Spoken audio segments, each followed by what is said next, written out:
Naka-ano na to eh, pagka inulipit yung ganyan, nakalupi siya. Kung hindi siya inunat, hindi siya mauunat. Ngayon, naiunat ko na.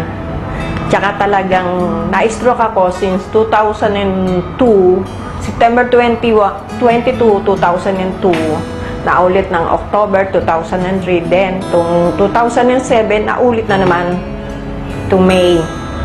Ngayon, hindi ako nakakatayo. At ang kanang kamay ko hindi ko na isusulat. Then, ang pagsasalita ko na humal.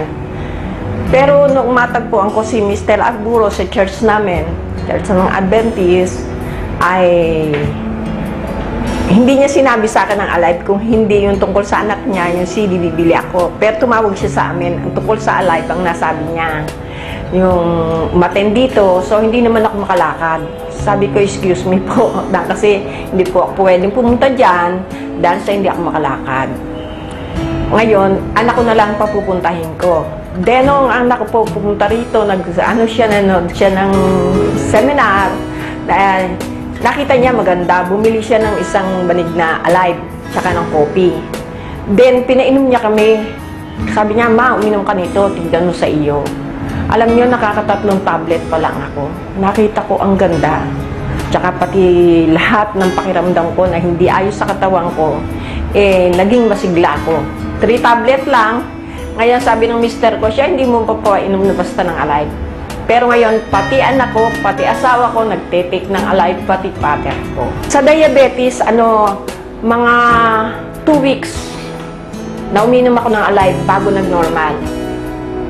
Dati, 143. Then, 1 week, nagpatingin ako, 120. Then, nag-normalize ako, naging 95. Natakot ako. Kasi baka bumaba naman ang sugar kong masyado.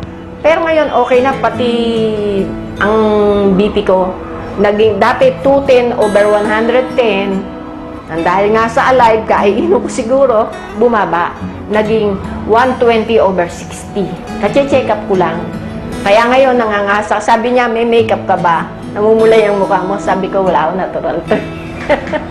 Dahil sa Alive.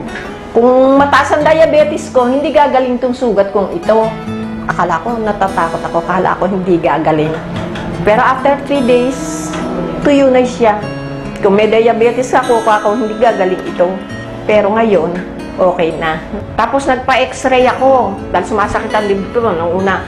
Sabi nung doktor, naku, misis, wala ho. Pala biro yung doktor ko si Dr. Bautista. Ngayon, nung tignan niya ako, sabi niya, misis, wala na. Wala na akong bagay. Hindi ho, clear na clear. Wala kayong tindihin. Pati ang, nyo, wala rin. Sabi ko, sa heart nyo, wala rin. Tayong makita, okay na kayo. Pero ngayon, pareho kami ng mister ko. Dati siyang maintenance niya, 4,000 a week. Ako, 3,000 plus. Wala na kami iniinom na gamot kaya. Vitamin na lang Alive. Nandali sa Alive, eto, buhay na buhay ako, nakakalakad na ako. Well, sa LRT, hanggang dito, naglakad lang kami ng anak ko. Dati hindi ako nakakalakad. Ngayon, talagang una sa lahat sa Panginoon Diyos, kinuro niya tong Alive sa amin. Una, user lang ako. Ngayon, member na ako ng Alive. Kumikita pa.